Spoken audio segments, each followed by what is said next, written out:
Hello नमस्कार दोस्तों, आप लोगों का अपना यूट्यूब चैनल रोजगार 7590 में स्वागत है। आज आप लोगों को बताने वाले हैं रेलवे ग्रुप डी 2024 में सीसीए का कितना पैनल जारी होगा, कितने समय के बाद जारी होगा और क्या सेफ स्कोर रहने वाला है। इन सारी चीज़ों को हम क्लियर करते हैं, क्योंकि देखिए काफ़ी अप्रेंटिस कैंडिडेट का मैसेज आ रहा है, फ़ोन आ रहा है कि सर कितना पैनल जारी होगा, क्या फर्स्ट डीबी में ही केवल बुलाया जाएगा, बाकी सेकेंड डीबी बुलाया जाएगा या नहीं बुलाया जाएगा। तो इससे काफ़ी कन्फ्यूजन बनी हुई है अप्रेंटिसों के बीच में। तो इन सारी चीज़ों को हम क्लियर करेंगे। जो भी साथी चैनल पे पहली बार आया होगा, चैनल को सब्सक्राइब कर लीजिएगा, वीडियो को लाइक शेयर कर दीजिएगा। रेलवे से जुड़ी सभी जानकारी आपको यहाँ पे देखने को मिलती रहती है साथियों। तो जैसे कि आप लोगों ने थंबनेल में भी देखा होगा कि रेलवे ग्रुप डी सीसीए कितना पैनल जारी होगा, पैनल 1 2 3 इस तरीके से आपको देखने को मिला है। तो बिल्कुल भी आप लोगों को दिखा देते हैं कि कितने पैनल आने की संभावना है। जो भी आपके डाउट है सारा कुछ एक ही वीडियो में क्लियर हो जाएगा।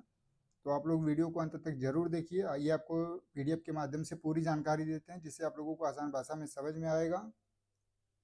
तो जैसे कि देखिए आप लोगों को ये रैंक गुरु जी के डाटा के पीडीएफ के माध्यम से आपको बता देते हैं कि किस तरीके से आपका पैनल जारी होगा। जैसे कि आप लोग यहाँ पे देख पा रहे होंगे, ये इलाहाबाद यानी प्रयागराज जोन का पीडीएफ है। आप लोगों को बता दें कि देखिए प्रयागराज में 2024 में सीसीए के लिए 404 पोस्ट है।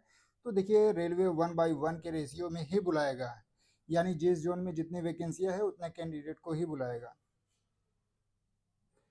तो इस हिसाब से आइए दिखाते हैं कि 404 कैंडिडेट को फर्स्ट डीबी में अगर बुलाता है। देखिए यहाँ पे पूरा पीडीएफ दिखा रहे हैं। इसमें बहुत से कैंडिडेटों ने अपना एनईसी का डाटा, सीबीटी का डाटा डाला हुआ है, जिससे ये पता चल सके कि उनका जोन में क्या कंडीशन बनी हुई है, कितना रैंक आ रहा है। तो ये जो 404 सीटें हैं, पहले तो देखिए आप लोगों को बता दें कि जो 404 सीटें के लिए फर्स्ट पैनल ही जारी होगा, इससे ज़्यादा नहीं होगा। क्योंकि देखिए काफ़ी लोगों का ये कहना था कि सर 1.5 गुना बुलाया जाएगा, 2 गुना बुलाया जाएगा। तो ऐसा कुछ नहीं है। डीवी और मेडिकल के लिए 1/1 ही बुलाया जाएगा। तो देखिए यहाँ पे 404 सीट है, और ये देखिए 404 सीट पे ये आप लोगों का इतना पैनल जारी होगा। 404 सीट पे मान लीजिए कैंडिडेट को बुलाया जाएगा। तो ये जरूरी नहीं है कि जो 404 सीट में ये रैंक दिखा रहा है तो सभी लोग रियल सीसीए ही हों। क्योंकि देखिए बहुत से ऐसे कैंडिडेट हैं जो नॉन सीसीए हैं, जो अदर किसी कंपनी से, प्राइवेट कंपनी से करके आके फॉर्म भरे हुए हैं। क्योंकि एनएचडीसी जो डाटा देता है वो 37,914 लोगों का डाटा देता है, और रेलवे में 1,31,420 लोगों ने फॉर्म भरा है। तो ये जरूरी नहीं है कि मान लीजिए किसी जोन का जितनी वैकेंसी है उतना अगर पैनल जारी होता है तो सभी लोग रियल सीसीए ही हों।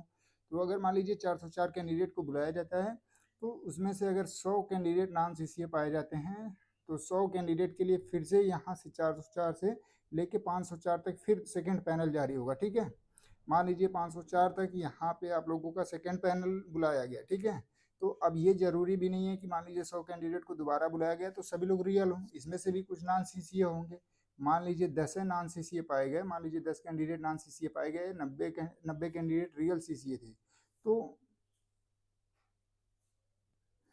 तो देखिए यहाँ पे 10 कैंडिडेट को दोबारा से बुलाया जाएगा, मतलब 505 504 से फिर 500, यहाँ पे 10 कैंडिडेट यानी 514 तक बुला लिया जाएगा। तो इस तरीके से पैनल जारी होता रहेगा। ये कोई ज़रूरी नहीं कि केवल फर्स्ट पैनल आएगा फिर उसके बाद सेकंड आएगा, उसके बाद कभी नहीं आएगा। ऐसा कुछ नहीं है। जब तक सीटें फुल नहीं हो जाती हैं, एक भी अगर सीट खाली है तो उसके लिए पैनल जारी करके बुलाया जाएगा। तो अप्रेंटिस छात्रों को बिल्कुल भी परेशान होने की ज़रूरत नहीं है।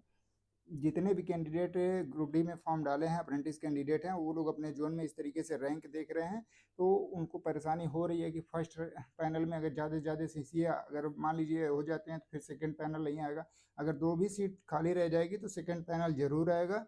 तो ये कोई ज़रूरी नहीं है कि कोई किस जोन में एक पैनल आएगा, किस जोन में दो पैनल आएगा। क्योंकि ये तो क्लियर मान के चलिए कि फर्स्ट पैनल में सभी का हो नहीं पाएगा। क्योंकि नॉन सीसीए बहुत से ऐसे हैं जिनका अच्छा मार्क्स आया है, तो वो लोग फर्स्ट डीबी में वो लोग जाएंगे। जब डीबी में बाहर होंगे तब सेकंड पैनल जरूर जारी होगा।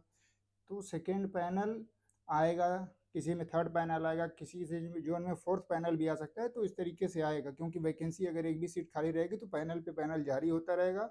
तो ये सारी कन्फ्यूजन आप लोगों को दूर हो गई होगी बिल्कुल आसान भाषा में, कि जितनी सीटें हैं अगर उतने कैंडिडेट को बुलाया जाता है मान लीजिए, और उसमें से ये ज़रूरी नहीं है कि सभी लोग रियल हों, और जितने लोग नॉन सीसीए रहेंगे उतना बाहर हो जाएंगे। तो उतने लोगों को फिर से बुलाया जाएगा, फिर उसमें भी कुछ नॉन सीसीए 2 4 लोग मिलेंगे। तो इस तरीके से पैनल पे पैनल आता रहेगा। रेलवे ने इसका मतलब रिप्लाई भी दिया था कि एक भी सीट हम खाली नहीं रखेंगे, बिल्कुल बुला लेंगे सभी लोगों को।